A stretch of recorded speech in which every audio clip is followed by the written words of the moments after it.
जीवमजीवं दव्वं जिणवरवसहेण जैणणे देठं देविन्दविन्दवन्दं वन्दे तं सव्यदा शीर्षा। द्रव्य संग्रह परम मांगलिक ग्रंथ है। आचार्य नेमिचंद भगवान द्वारा यह लिखा गया है। इसमें 58 गाथाएं हैं। भाषा इसकी प्राकृत है। 6 द्रव्य, 7 तत्व, 9 पदार्थ, 5 आस्तिकाय, मोक्ष मार्ग और ध्यान का वर्णन है। हम सब लोग मोक्ष मार्ग का वर्णन पढ़ रहे थे। सम्यक दर्शन, सम्यक ज्ञान और सम्यक चारित्र, इन तीनों की बातें यहाँ पर हो रही हैं। गाथा नंबर 43 आज पढ़ेंगे, जिसमें बताएंगे दर्शन उपयोग का स्वरूप। कल अपन ने सम्यक ज्ञान पढ़ा था, पर अब ये बताना चाह रहे हैं कि जो सम्यक ज्ञान है, क्या वो सम्यक दर्शन पूर्वक होता है या दर्शन पूर्वक होता है। देखो, एक सम्यक दर्शन है और एक दर्शन है। दोनों में ही दर्शन दर्शन है, पर दोनों का ही अर्थ बिल्कुल भिन्न भिन्न लगाना। सम्यक दर्शन में जो दर्शन है वहाँ श्रद्धान लगाना, श्रद्धा लगाना। क्या लगाना? तत्वार्थ श्रद्धानाम सम्यक दर्शनम।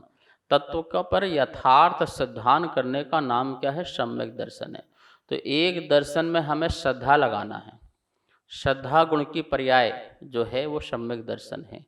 लेकिन जो ज्ञान के पहले, ज्ञानोपयोग के पहले जो दर्शन उपयोग होता है, वहाँ पर जो दर्शन है वह दर्शन जो है दर्शन गुण की पर्याय है। कौन से गुण की पर्याय है? दर्शन गुण। दर्शन नाम का गुण है जहाँ दृष्टा, जहाँ पर सभी पदार्थ अभेद रूप से दिखाई देते हैं, निर्विकल्प रूप से दिखाई देते हैं, जो भेदात्मक नहीं अभेदात्मक रूप से दिखता है, जहाँ कोई विकल्प नहीं, जहाँ निर्विकल्प होता है, जहाँ कोई आकार नहीं निराकार होता है। ऐसा जो वह, जिसको अपन अनाकार भी कह सकते हैं, अनाकार, जहाँ कोई आकार नहीं है, ठीक है, वो अनाकार जो ज्ञान है वो दर्शन उपयोग ज्ञान कहलाता है। तो ये दोनों प्रकार के दर्शन में लोग बड़े कंफ्यूज होते हैं, इसलिए मैंने आपको बताया कि दोनों प्रकार के दर्शन पृथक पृथक हैं। एक श्रद्धा गुण की पर्याय है, वहाँ सम्यक दर्शन है। यद्यपि सम्यक दर्शन जब होता है तभी ज्ञान भी सम्यक ज्ञान हो जाता है, लेकिन सम्यक दर्शन पूर्वक सम्यक ज्ञान नहीं होता है। सम्यक दर्शन के साथ ही सम्यक ज्ञान हो जाता है। यहाँ पर जो कह रहे हैं कि दर्शन पूर्वक ज्ञान होता है, वह दर्शन गुण की पर्याय है। जो हमारे दर्शनावरणी कर्म हैं, जिसके कारण क्या बोलते, दर्शन गुण पूर्ण रूप से प्रकट नहीं है, इसलिए हमें सर्व पदार्थों का एक साथ दर्शन नहीं हो पाता है, अवलोकन नहीं हो पाता है, देखना नहीं बनता है। लेकिन अभी भी हम जो हैं पांचों इंद्रियों मन के माध्यम से जो हमारे पदार्थ, जितने जितने विषय हमारे बनते हैं पांच इंद्रिय मन से, उनका हम जो है ज्ञान करते हैं। तो ज्ञान के पहले प्रथम जो हमें ग्रहण होता है वह दर्शन होता है। हम पहले सामान्य प्रतिभास रूप से वस्तु को जानते हैं और उसी के बाद ही फिर हमारा ज्ञान जो है वह इसको विकल्पात्मक रूप से कि यह है, इस प्रकार का है, ये ऐसा है, ऐसे जो उस वस्तु को लेके बहुत सारे विकल्प पैदा होते हैं, वो ज्ञान का विषय बन जाता है। तो दर्शन उपयोग का जो स्वरूप है 43 नंबर की गाथा है। यहाँ पर इस गाथा का सबसे पहले उच्चारण करते हैं, उच्चारण के साथ इसका अर्थ को भी समझते हैं और फिर आगे इसको विशेष रूप से जानेंगे। द्रव्य संग्रह गाथा नंबर 43, उच्चारण सुनेंगे। जम सामण्णम गहनम भावाड़म नेव कट्टु मायारम अविशेषिदूण अट्ठे दंसण मिदी भण्णये समये जम सामण्णम गहनम भावाड़म नेव कट्टु मायारम अविशेषिदूण अट्ठे दंसण मिदी भण्णये समये। पूरी गाथा को उच्चारण करेंगे। जम सामन्नं गहनं भावाणं नैव कट्टुमायारम् अविशेषिदूण अट्ठे दंसनमिति भण्णये समये। गाथा का अर्थ समझेंगे। जम जो, सामान्यम सामान्य को, गहनम ग्रहण करता है, जो सामान्य को ग्रहण करता है। कौन सामान्य? भावाणम भाव, भाव है ना, भाव मतलब पदार्थ। ये अणम प्रत्यय जुड़ गया, आणम प्रत्यय जुड़ गया, जो क्या हो गया? षष्ठी का बहुवचन, पदार्थों का। जो पदार्थों का सामान्य से ग्रहण करता है, लेकिन कुछ कंडीशन है। आयारम कट्टु नेव, आयारम आकार को, नेव कट्टु ग्रहण नहीं करता है, नहीं करके, आकार को, कट्टु मतलब करके, कट्टु मतलब करके, आकार को करके, नेव नहीं ग्रहण करके, वो आकार को ग्रहण ना करके सामान्य से भावाणम भाव को, पदार्थों को ग्रहण करता है। और एक विशेषता बता रहे हैं, अविशेषी दूण अट्ठे, अट्ठे मतलब पदार्थों में, अविशेषी दूण विशेषता नहीं करके। ये दूण प्रत्यय है। ये कौन सा प्रत्यय है? दूण। दूण, दूढ़म, ऊण, ऊणम, ये चार प्रत्यय जो हैं करके अर्थ में लगता है। कौन से अर्थ में? करके। जैसे पढ़ करके, लिख करके, नहा करके, सो करके, तो करके करके लग रहा है ना, तो ये प्रत्यय लग जाता है, तो अपन को वहां पे करके अर्थ लगाना है। ये विशेष शब्द है। क्या शब्द है? विशेष। विशेष के आगे आ लग गया तो विशेष जो ना हो, अविशेष हो गया। और अविशेष शब्द में दूण प्रत्यय लगा तो सामे ई की मात्रा लग गई, तो अविशेष दूण हो गया।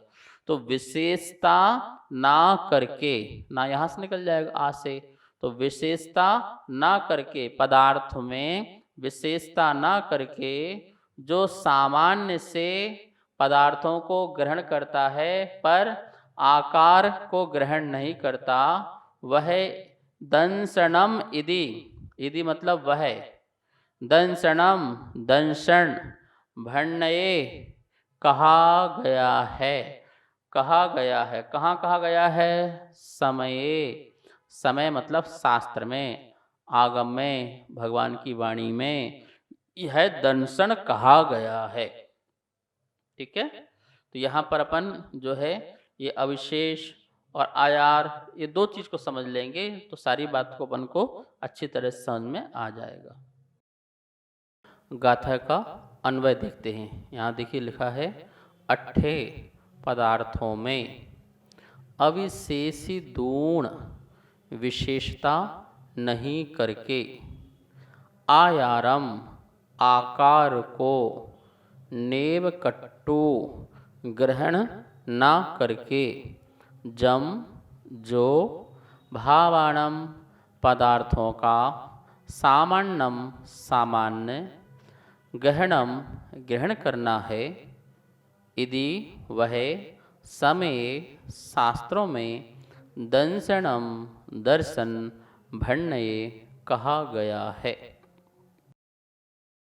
सूत्र के माध्यम से या गाथा के माध्यम से आचार्य भगवान ने कहा, दो बातें कही हैं। एक बात कही है विशेष रूप को ग्रहण ना करके, रूप, विशेष रूप को ग्रहण ना करके, और पदार्थ का आकार भी ना जानते हुए। दो बात समझ में आई आपको? विशेष रूप को ग्रहण ना करके, अविशेष लिखा है ना, तो विशेष को ग्रहण ना करके, विशेष क्या है? यदि आपने रूप ही ग्रहण कर लिया, या उसकी गंध ग्रहण कर ली, या उसका आपने जो भी है छू करके ग्रहण कर लिया, तो फिर तो वो विशेष नहीं रहा, वो फिर अविशेष नहीं रहा, फिर तो वो विशेष हो गया।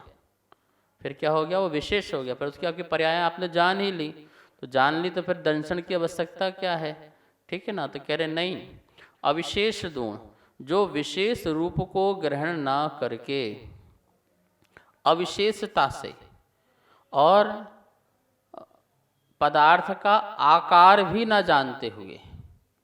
एक तो ऐसी बात यहाँ कह रहे हैं, जैसे आपने आँख खोली और कोई सामान वस्तु यहाँ पर रखा हुआ है, तो उसने आपने विशेष रूप से ग्रहण नहीं किया कि यह जो है पिछी है, यह कमंडल है, ये शास्त्र हैं, भगवान हैं। जैसे आप मंदिर में पहुँचे, वहाँ भगवान भी हैं, गुरु भी हैं, शास्त्र है, पिछी है, कमंडल है, पांडुक शिला है, सब कुछ वहाँ पर है, छत्र भी है, चमर भी है, भामंडल भी है। आप वेदी में देखो, वेदी में देखिए, भगवान दिख रहे, भगवान हैं, भामंडल है, छत्र है, चमर है, सिंहासन है, इतने सारे भगवान हैं, पंच मेरु है।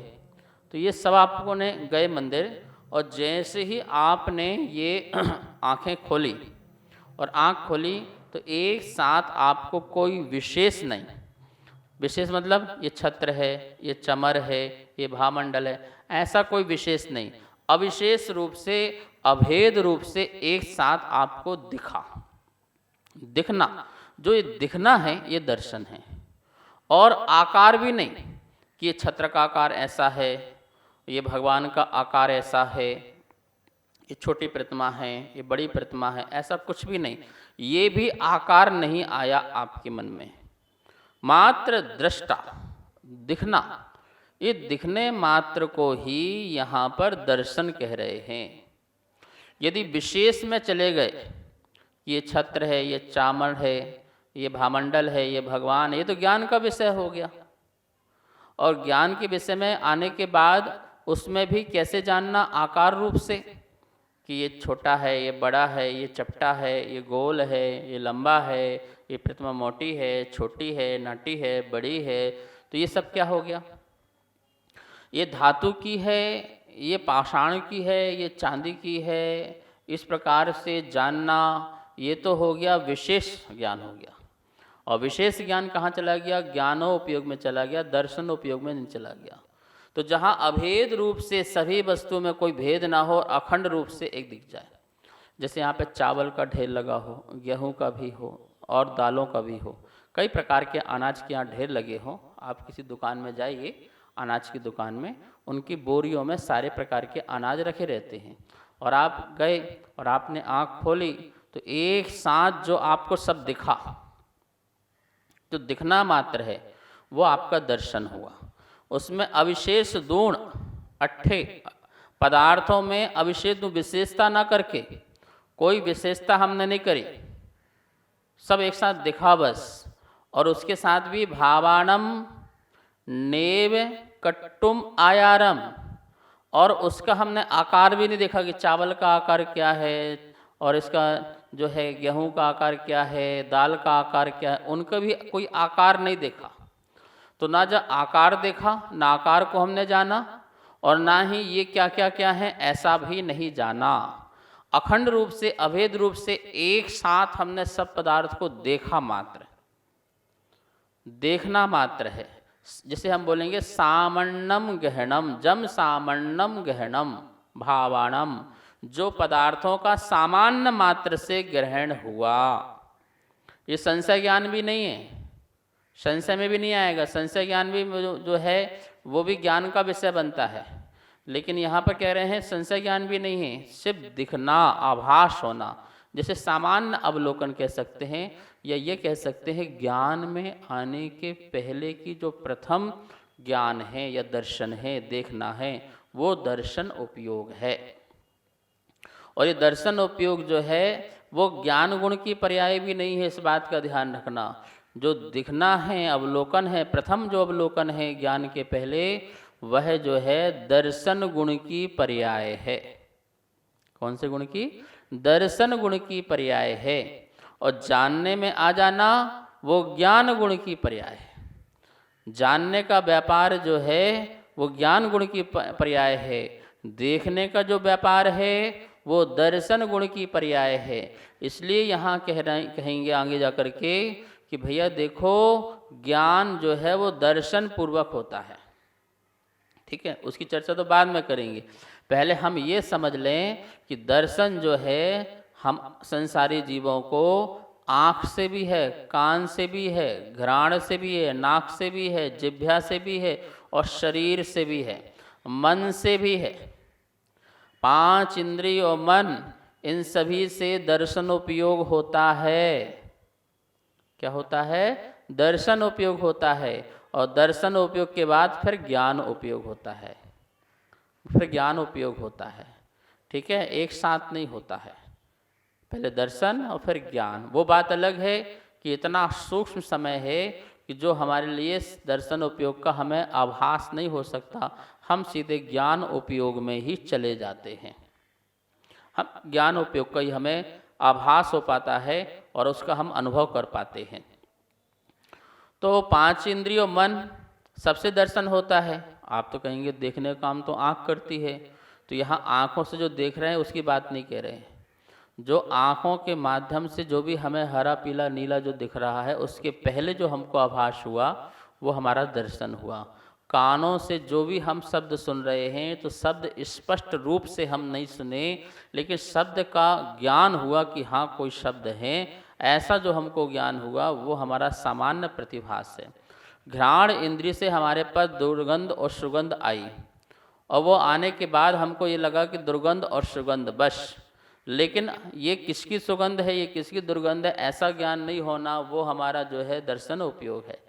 जिह्वा इंद्रिय में भी हमने कोई वस्तु रखी, तो वस्तु रखते ही जो हमें सामान्य ज्ञान हुआ, दर्शन हुआ, वो हमारा दर्शन उपयोग है। लेकिन ये वस्तु यह है, इसी का ही स्वाद है, ऐसा जो जान लेना, वो हमारा ज्ञानोपयोग हो जाएगा। हाथ से भी हम किसी वस्तु को छू करके जो जानते हैं, तो जो छूना है वो हमारा दर्शन उपयोग है। और उसके बाद एक वस्तु यह है, मुलायम है, कठोर है, ऐसा जो ज्ञान हो जाना, वो ज्ञान उपयोग का विषय है। इस प्रकार से दर्शन उपयोग के बारे में बहुत सुंदर यह 43 नंबर की गाथा यहाँ पर आचार्य ने कही और अपन ने समझी। आगे और भी विषय होगा तो कल चर्चा करेंगे, आज समय हो चुका है। आइए माँ जनवाणी की स्तुति करते हैं। वाणी के ज्ञान ते सूझे लोकालोक, सो वाणी मस्तक नमो, सदा देत हूँ धोख, सदा देत हूँ धोख। सबको बहुत बहुत मंगल आशीर्वाद।